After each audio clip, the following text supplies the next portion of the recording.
So this is a hot topic episode is what I call them. So they're up to 30 minutes long and we just talk about a very niche subject.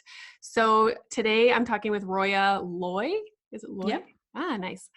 So she is a doula and also a lactation consultant. Yep. Yeah.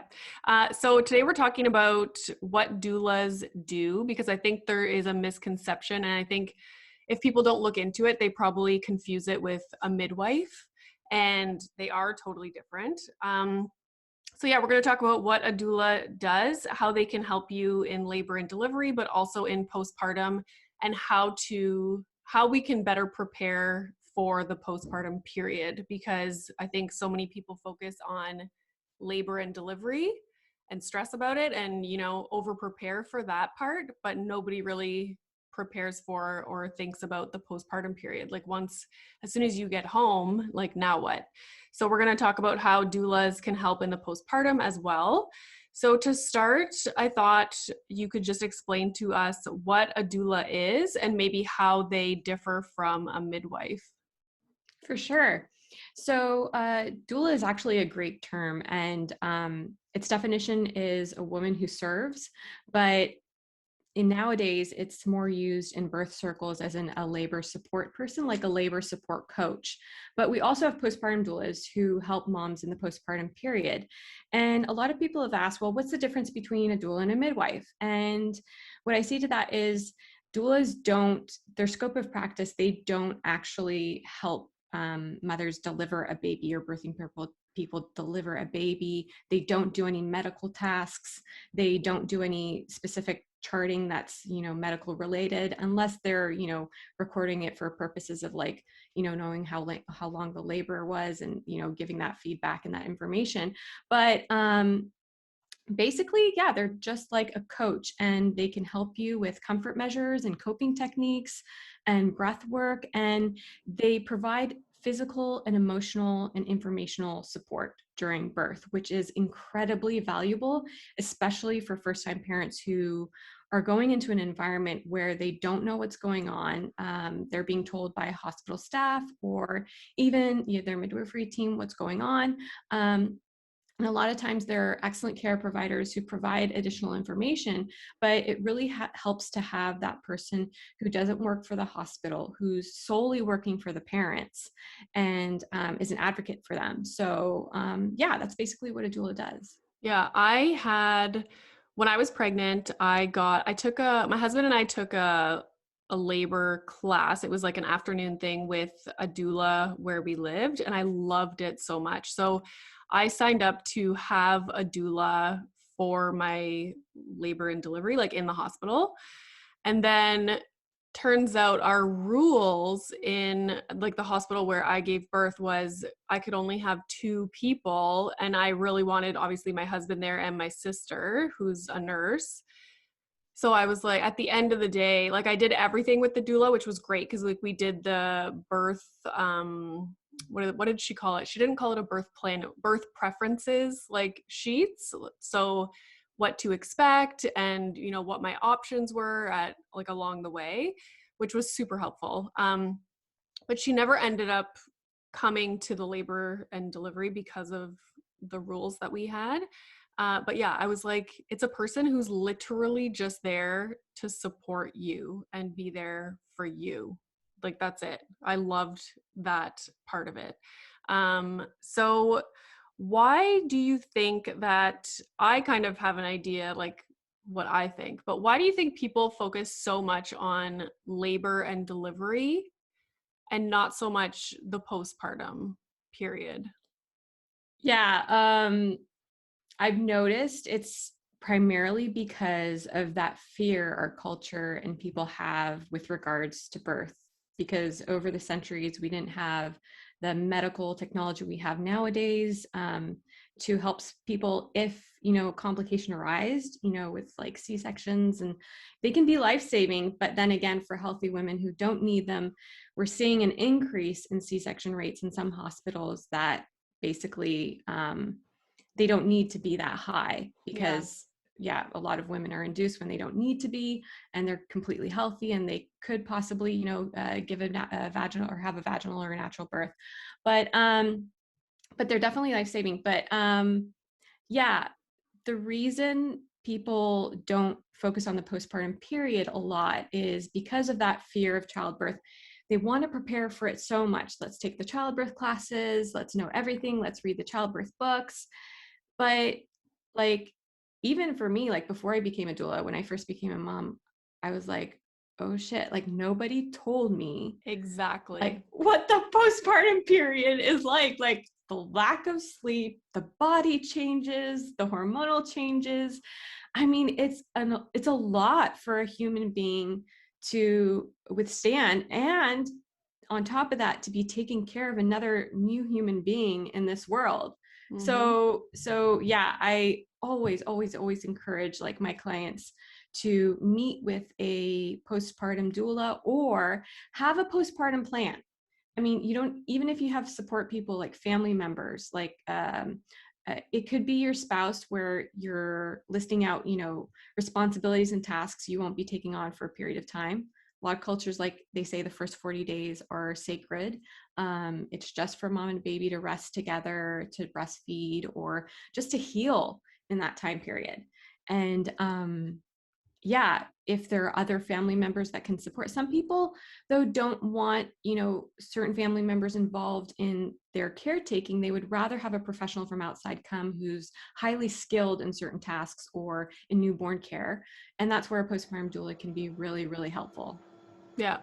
I I feel like when I think about it, if you, of course my printer is like coming to life. Anyways, when I think about like TV shows, movies, the labor and delivery part is always so like dramatized, and that's what they focus on. And it's usually a terrifying scene, right? If you watch a movie, watch a TV show. And so I think, like you said, people are afraid of that period. When you're afraid of something, you're going to try and prepare for it to get through it as best as you can. But at the same time, like you were saying, people don't talk about the postpartum period. That is my biggest thing. Like that is why I started everything that I started doing with the mom room, is because I was at home with Milo thinking like, did everybody else go through all of what I'm going through right now and just not say anything? Like I was in shock. I like all these different things that were happening, whether it was like the physical recovery, and I didn't even have a bad like delivery. So I can just imagine how some women feel like the physical pain afterwards. But yeah, nobody talks about it. So we don't have the we don't not like we don't fear that part of it, because the way postpartum is depicted on TV and in movies and on social media is like this hashtag blessed, and everything's so like calm and white and perfect and like, oh, I'm so in love, and that's how it's depicted. And it's like, now that I know what I know, if we ever had a second child, I would be preparing so much for the postpartum period, like the physical, the mental, the anxiety, all of that stuff. So, yeah, I think I love having conversations like this because people can kind of, realize that there's more that you need to prepare for other than just the labor and the delivery. The labor and the delivery, people focus so much on it, and it's the shortest little blip of time. And it's like so temporary. So yeah, postpartum, man. Whew. So what are some things that people can do that you recommend to prepare for the postpartum period? That's a really good question. So, first off, actually, I would start with what you had mentioned earlier is having a birth preferences or a birth plan, a list of birth preferences or a birth plan. Some care providers are super supportive of it. Some don't like it so much. But if you narrow it down to like a page or a page or two, I've noticed like hospital staff that actually care will look at it. And your birth can also help determine your experience in the postpartum period. So, Mm-hmm. having that having your care providers know what you prefer, and being flexible with the outcome as long as you know you're in good hands, you've fully prepared, you have, labor support, it can be incredibly beneficial. But yeah, to prepare for the postpartum period, I recommend people create another plan. So instead, it doesn't have to be just a list of preferences. It can be an actual plan that you guys like, I mean, both partners sit down and go through and say, well, when do we want to have visitors? How many? And in COVID, like, can we have visitors, or are we going to Yeah. all do things like virtually? And who's going to be running errands? Who's going to be cooking? Are we going to freeze meals ahead of time? Are we going to get takeout? Like, just all these little things. And they say on average, every like new couple spends, not every, but a lot of new couples spend on average around like $5,000 to $6,000 on baby items. Whereas like babies, newborns don't need as much stuff. Mm. Actually, the moms, who need a lot of care, like after birth for their healing, pelvic floor therapy, Yeah. postnatal, yoga once they're ready for it, planning all those things out and saying, I matter. And I'm going to invest in myself and my healing in the postpartum period. It is so crucial because the body goes through so many changes. And I'm really glad you brought this up because personally, I've created a plan, like a template that moms can use if they go to insidermom.com/postpartum. They can download a plan that'll just lay out everything on what are we going to do with visitors? What am I going to do for my mental, physical, and emotional health? And what are the ways I'm going to connect with people during this time, which can be like really isolating. And it just maps out a plan that you can customize and tailor to your own needs. But yeah, it's definitely something that is super crucial. And I say to a lot of moms, you got to invest in yourself because you can only serve and you can only care for your baby. Not only, but you can better care for your baby if you're doing that from a full cup, if you're doing that when you're well rested, when you're well cared for. And they say around 15 to 20% of women actually experience postpartum depression. Mm-hmm. So that's pretty high. And the majority of women after birth experience postpartum baby blues, Mm. which is not as severe as like postpartum depression. And like, there's no shame in that, but like having a list of care providers in your area or counselors or therapists, that you can talk to, or even free hotlines that'll just be like, or even health lines where you can call a health professional for an issue that you want help with. It's going to be, I wouldn't say life-saving, but or it could be, but it could also be just really beneficial and helpful. It can brighten your day, like knowing that you have Mm-hmm. that support behind you. Yeah. The thing about having, if you have postpartum preferences listed out, you also have to really be confident and put your foot down and be able to change things if you are all of a sudden finding yourself not wanting those things anymore. Like in my biggest thing, one thing that I always talk about is visitors after giving birth. Because on the movies, again, this is just what everybody does, right? Like every single one of my cousins that had a baby, anyone that I know, it's like everyone goes to visit after, and that's just what people do. And I just assumed that the mom, that's just what you do. And they enjoy having visitors after giving birth. So I expected to do the same. And then when I got home, I literally did not have anybody over except for my mom and my husband and my sister for like weeks. Like I didn't want anybody over, and I didn't have, my mom was the one who kept everybody up to date. Like, no, they're still not ready. Like they just want to get into a routine, because I just wanted to be alone with Milo and my husband, and my mom would come over and clean. And, I wasn't shy to like breastfeed in front of my mom and like pump, and you just want to have total comfort in your home for those first few weeks. So again, I found myself being like, is something wrong with me because I don't want anybody coming over, even for like a quick visit. Like I didn't want people coming over and disrupting the day. I wanted to be able to do whatever I wanted at whatever moment.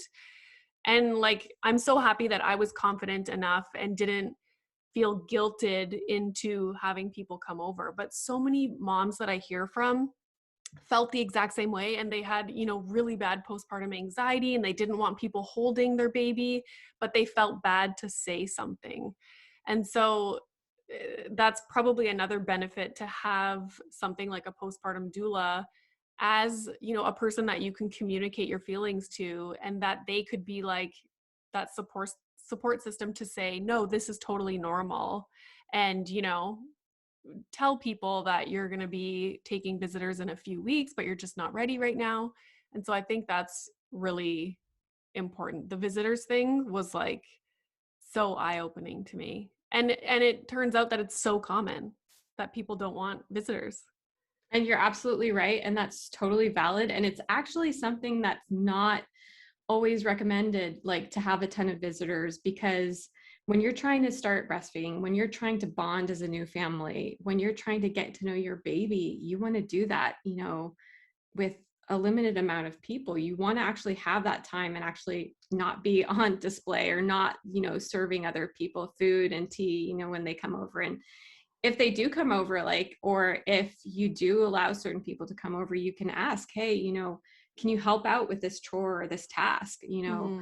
Mm-hmm. But Take our yeah, dogs for a walk. Take our yeah, dogs. Like, yeah, bring over some totally. food. Like, yeah, dogs are a huge thing as well that I think people don't even consider. There's always like a lot of talk about how do I introduce the dog that we've had for years to a new baby, and that's kind of the extent of it. But it's like dogs are a big thing when you bring home a baby, and they just are another layer. Like Milo is 2.5 years old, and I still like, our dogs drive me nuts. Like they are not my little babies anymore, which is so sad to say, but they just add a whole other level of stress and like chores to do, and, you know, little things to pick up after, and dog fur. And it's just, yeah, a lot of people don't talk about the dogs, but I always say, like, you want to help out new parents, ask if you can take their dog for the first week that the baby's home, and, you know, give them the space to just focus on the baby.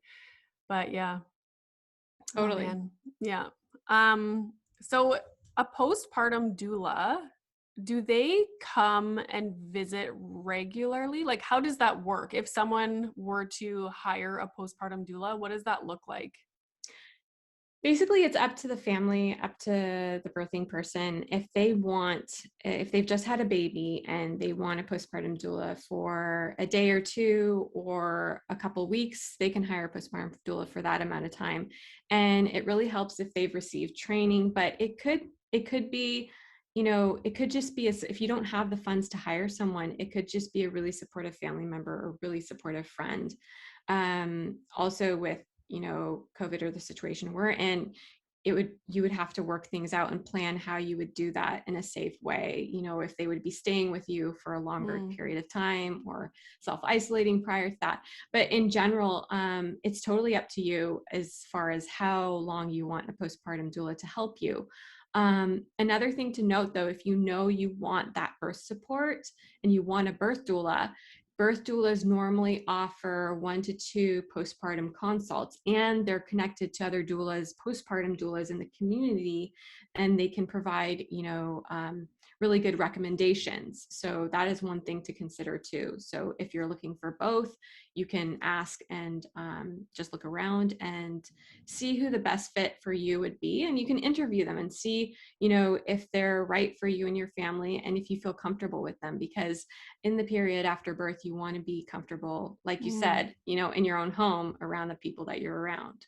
Yeah, for sure. Yeah. Comfort is huge. Another thing that I would recommend to people if they have a partner at home with them is like, you need to communicate what's going on. So like emotionally, physically, because they need to understand. Like if they're not the ones who gave birth and they don't have, you know, like the hormones, the physical pain, and the mental load just that comes with, being in recovery and having to take care of a newborn, like it's so important to communicate with them. And my husband and I quickly, like, I think you can beforehand, you can think about, okay, we're gonna, nap when the baby naps, or, try and plan something out. But we kind of realized that the best way for us to get proper sleep was I would go to bed at like 6 p.m. My husband would have Milo in the living room with him till about midnight. So I would get like a full 6 hours of sleep. He would feed him, do whatever. And then at midnight, my husband would come bring Milo into the bassinet next to me in bed. And then my husband would go sleep till like 6, 7 in the morning. So that worked so well for us. But it's important to play around with, you know, how can your partner help you get sleep or help you get rest or whatever you need. And it's important just to communicate that to them, and your physicians as well. Like, I had such bad anxiety for the first week, and I didn't realize that that was totally normal. And so there's another thing about how, I was so focused on labor and delivery that I didn't even know that this was a common thing. And so when I opened up to my family doctor about it, when Milo had one of his appointments, then she assured me, like, this is totally normal. And it's also very common. What was happening to me is when the sun goes down, you start to get, I was like so anxious for about an hour and I would just cry. Like, it was awful. But she was like, if it lasts like over a week or 2 weeks, then come back and let me know. But it's totally normal. Like, and luckily for me, it went away. But that was something I did not anticipate happening. Right. So yeah, so Yeah. much. Oh, postpartum. Oh my Yeah. It's a lot. And I wanted to ask you, like, what are some of the things that really caught you off guard in your postpartum period? The not wanting visitors. Because again, I was like, oh yeah, people are going to come over. Like, he's so cute. You want to show off your little baby, right? Like, that's what you think. And yeah, I was in shock. And then I was thinking about everyone who had had a baby that I went to go visit. And I was like, oh my God, did they not want visitors, but not say anything? So yeah, the visitors for sure. And the physical recovery, the swelling. Like, I think you anticipate bleeding, but I had such bad swelling and I was not expecting that at all. Um, and I think, and the anxiety, like, that was shocking to me. I specifically remember it was right around 7 p.m. every night. Like, the sun would start going down and it would get dark. And then if my mom was over or my sister, like, we would have had dinner already and then they would have left. And so the house was really quiet and it was just me and my husband and the sun was going down. And then I would just start bawling. And it was right around when Jeopardy would start. So it was like 7 p.m. And I remember telling my husband, I was like, I'm just really anxious. I don't know what's going on. It felt like the world was ending. So I think those were the three biggest things for me. What about for you? For me, it was the lack of sleep. Because I like to get my 8 hours of sleep, minimum 7 if I can. And just, I couldn't function very well on little sleep. And yeah, like you said, everybody says, you can nap during the day or when your baby naps, but you want to do all these household tasks. You're like, I haven't done the dishes. I want to vacuum the floor, but then you're just so exhausted. Mm-hmm. So yeah, that's why I wish I had planned out my postpartum better. And if I would have done it differently, I would have just not cared and just rested. Even if you can't sleep, they suggest you rest when your baby's sleeping. Like, Mm-hmm. even if that's like listening to books on Audible or watching Netflix or, Yeah. watching a movie or something like that. But yeah, the lack of sleep really caught me off guard. And because babies, I mean, there is this emphasis on like sleep training. And I understand a lot of people want to sleep train because as we were discussing earlier before starting the interview, maternity leave policies Mm-hmm. in different countries are different. And in the States, it's really, really low. It's like 3 months, whereas like in Canada, it's like a year and a half even for most people. And it's one of those things where it's like, you know, if you're not given the time to rest and relax and you have to jump back really quick, you know, you might come back and you might feel things that you didn't feel before, and you might feel like, you know, you're unsupported or you're not ready because your body hasn't fully healed yet. Mhm. So it's really crucial to have, you know, give moms that time to rest and heal so they can feel good. I mean, mentally and emotionally, and also so they can have time with their babies and their Mm. families. Yeah, super important. One time that I really thought about the maternity leave thing was when we brought Milo to daycare at 12 months old. And I felt like, oh my God, he's like this little baby. And then I was thinking about people who go back to work after 3 months or even less, and they're leaving their baby that they just had with a provider. And like, oh, my heart just breaks for those people. Like, oof. Anyways, Yeah, a yeah. lot of people don't have the choice. Some people do, and I respect that. If a mom wants to go back and she's ready, like after 6 or 8 months or however long it was for her, that's great. But like, I find the majority of moms, like I just find a couple weeks after birth to 3 months after birth is not enough time. Mhm.